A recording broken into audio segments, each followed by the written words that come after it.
আপনারা যারা দীর্ঘদিন ধরে দুশ্চিন্তাতে ভুগছেন, অস্থির ভাব, মনের মধ্যে অস্থিরতা, টেনশন এগুলোকে কাটিয়ে উঠতে পারছেন না। দীর্ঘদিন ধরে মেডিসিন নিচ্ছেন। কিন্তু কোনো উপায় খুঁজে পাচ্ছেন না যে মনের এই দুশ্চিন্তা কি করে দূর করব? তাদের জন্য এই ভিডিও খুব গুরুত্বপূর্ণ। আমার নাম Shantanu Ghosh, mental wellness coach এবং এনএলপি সাবকনসিয়াস মাস্টারি ট্রেনার। আমি দীর্ঘদিন ধরে সায়েন্স অফ মাইন্ড নিয়ে কাজ করে চলেছি। এই সায়েন্স অফ মাইন্ড নিয়েই আপনাদের মতো মানুষের পাশে আসা, যাতে দ্রুত আপনারা আপনাদের সমস্যাগুলো থেকে বেরিয়ে এসে হ্যাপি, প্রসপারাস এবং সাকসেসফুল লাইফ লিড করতে পারেন। দেখুন, এই দুশ্চিন্তাতে কোনো মানুষ যদি ভোগেন, তার ক্ষেত্রে কি হয়? অনেক সময় খিটখিটে ভাব হয়ে যায়, মনের মধ্যে রাগ জন্মায় বিভিন্ন কারণে, সাধারণ কারণেই রেগে যান, মনে অস্থির ভাব সবসময় থাকে, টেনশনে দিন কাটে। অথবা কি হয়, সেখান থেকে ফিজিক্যাল প্রবলেম, শারীরিক সমস্যা শুরু হয়। পেট ব্যথা, মাথা ঘোরানো, পেটের গন্ডগোল, নানা ধরনের এরকম সমস্যার সৃষ্টি হয়। গ্যাস, অ্যাসিডিটি এই সমস্ত কিছু শুরু হয়। তো এখান থেকে বেরোনোর উপায় কী? আমি তার জন্য ৫টা টিপস আপনার সাথে শেয়ার করব, যাতে আপনি খুব সহজেই এখান থেকে বেরিয়ে আসতে পারেন এবং এর জন্য কোনো মেডিসিনেরও প্রয়োজন নেই। যদি ভিডিওটি ভালো লেগে থাকে, অবশ্যই আপনি কারোর সাথে শেয়ার করবেন এবং এই ধরনের পাওয়ারফুল ভিডিও যা আপনাকে হেল্প করতে পারে আপনার লাইফকে ভালো করে তুলতে, তার জন্য চ্যানেলটিকে সাবস্ক্রাইব করুন।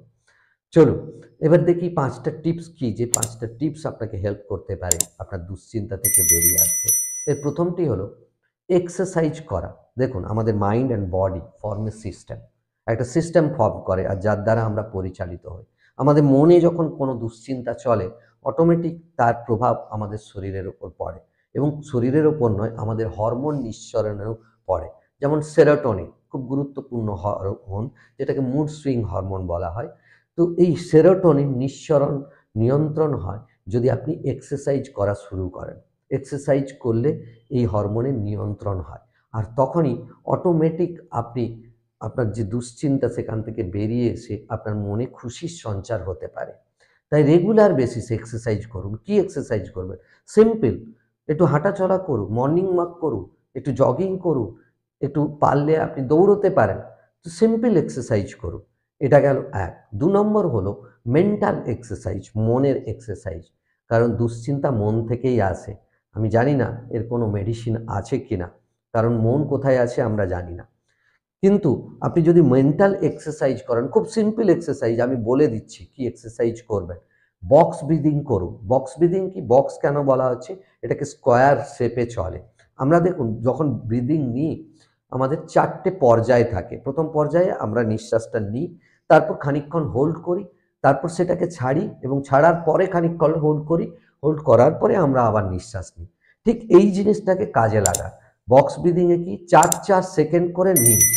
যখন ব্রিদিংটা নেবেন, শ্বাসটা নেবেন, ৪ সেকেন্ড ধরে নিন, সেটাকে হোল্ড করুন পেটের মধ্যে ৪ সেকেন্ড, ছাড়ুন ৪ সেকেন্ড ধরে এবং ছাড়ার পরে ৪ সেকেন্ড হোল্ড করুন, হোল্ড করার পরে আবার নিঃশ্বাসটাকে নিন। এই বক্স ব্রিদিং আপনি দিনে যতবার পারেন, কিন্তু খালি পেট যেন হয়, মোটামুটি এমটি স্টোমাকে এটাকে করার চেষ্টা করবেন। তো এই বক্স ব্রিদিং আপনি করতে পারেন। নেক্সট হলো রুট কজ কি, এর মূল কারণ কি সেটাকে খুঁজে বের করার চেষ্টা করুন।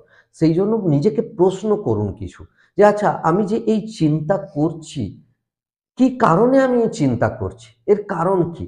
প্রথম প্রশ্ন। দ্বিতীয় প্রশ্ন করবেন যে আচ্ছা এই চিন্তা করে কি আমি কোনো সমাধান খুঁজে পাচ্ছি? যেটা নিয়ে চিন্তা করছি সেটার সমাধান কি কিছু হচ্ছে? এর থার্ড প্রশ্ন হচ্ছে, এর যদি সমাধান আমাকে পেতে হয়, কি সমাধান আমি পেতে পারি? আর প্রত্যেকটাকে একটা পেপারে লিখুন, একটা খাতাতে লিখুন।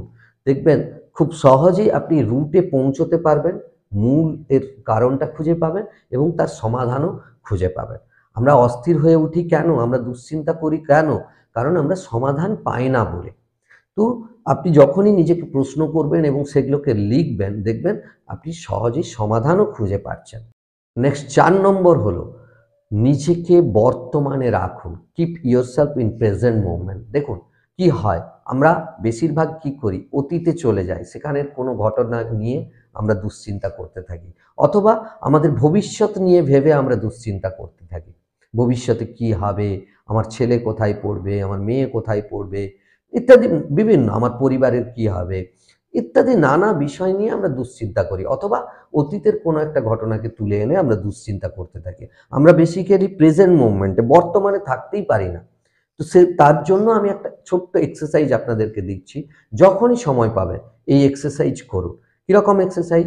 আপনি যে কোনো 5টা জিনিস নিতে পারেন, যে 5টা জিনিসকে আপনি দেখবেন ভালো করে। আপনার ভিজুয়াল, অর্থাৎ কি, এখানে আপনার সেন্সারি অর্গানগুলো, যে 5টা সেন্সারি অর্গানকে ভালোভাবে ইনভলভ করা। তো 5টা জিনিস নিন। যেমন আমার কাছে কতগুলো মার্কার আছে, এগুলোকে নিলাম, আমি দেখলাম এগুলোকে কি রকম রং, এটা কি রকম দেখতে, সবকিছু ভালো করে এক একটাকে নিলাম, দেখলাম। এরকম 5টা জিনিস নিন, 5টাকে দেখুন ভালো করে। তারপর যে কোনো 4টে জিনিস নিন, 4টে জিনিসকে আপনি স্পর্শ করে দেখুন, টাচ করে। টেম্পারেচার কি, এটা রাফ না স্মুথ, এটা কেমন ঠিক দেখতে, হাতে টাচ করলে কেমন লাগছে, টাচটাকে নিন। ঠিক আছে, হয়ে গেল। অর্থাৎ টাচ যে সেন্সারি অর্গান, সেটাকে আপনি ইনভলভ করলেন। নেক্সট হলো 3টে জিনিস নিন, 3টে জিনিস নিয়ে আপনি তার শব্দ শুনুন বিভিন্নভাবে। এই যে আমি টাচ করছি, দেখুন সাউন্ড আসছে, সেই সাউন্ডটাকে ভালো করে নিন। 3টে আলাদা আলাদা জিনিসের হলো। নেক্সট হলো 2টো জিনিস নিন, যার স্মেল আপনি নিতে পারবেন, ভালো করে স্মেলটাকে নিন। নাকের কাছে নিয়ে গিয়ে যেগুলো স্মেল নেওয়া যাবে সেগুলো স্মেল নিন। আর একটা জিনিস নিন, হয় একটা ছোট্ট চিনির দানা অথবা কোনো তেতো জাতীয় কোনো জিনিস নিন, সেটাকে জিভে নিয়ে টেস্ট নিন। আর এইভাবে যখনই করবেন, 5-10 মিনিট এই টেকনিক করতে লাগবে। এইভাবে যখনই প্র্যাকটিস করবেন দিনে 2বার 3বার, তখনই আপনি নিজেকে প্রেজেন্ট মুভমেন্টে, বর্তমানে রাখতে পারবেন। আর তখনই চিন্তাগুলোও দূর হবে। দেখুন, চিন্তা তো আমাদের করতেই হবে, কারণ আমাদের মনের কাজই তো চিন্তা করা। কিন্তু কি চিন্তা করছেন? আপনি দুশ্চিন্তা করছেন, নেগেটিভ চিন্তা করছেন, নাকি আপনি আপনার ভবিষ্যৎ নিয়ে ভালো চিন্তা করছেন, অথবা বর্তমানে কোনো কিছুকে এনজয় করছেন, হ্যাপিনেসের, অতীতের কোনো হ্যাপিনেসের মুভমেন্টকে এনজয় করছেন? এটা ডিপেন্ড করছে আপনার ওপর।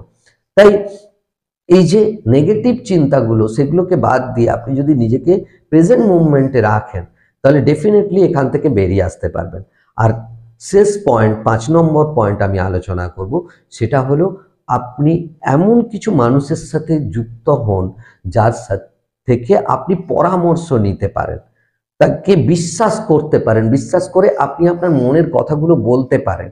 এরকম 1-2জন মানুষের সাথে কানেক্ট হন এবং নিজের মনে যা চলছে সেগুলোকে শেয়ার করুন।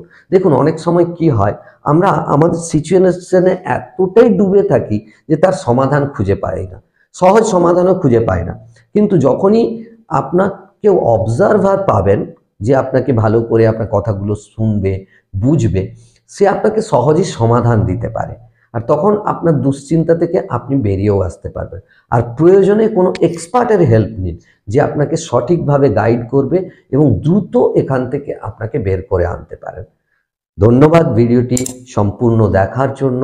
আর এই ধরনের ভিডিও যদি পেতে চান, অবশ্যই চ্যানেলটিকে সাবস্ক্রাইব করুন, লাইক, শেয়ার, কমেন্ট করতে ভুলবেন না। ভালো থাকবেন, সুস্থ থাকবেন।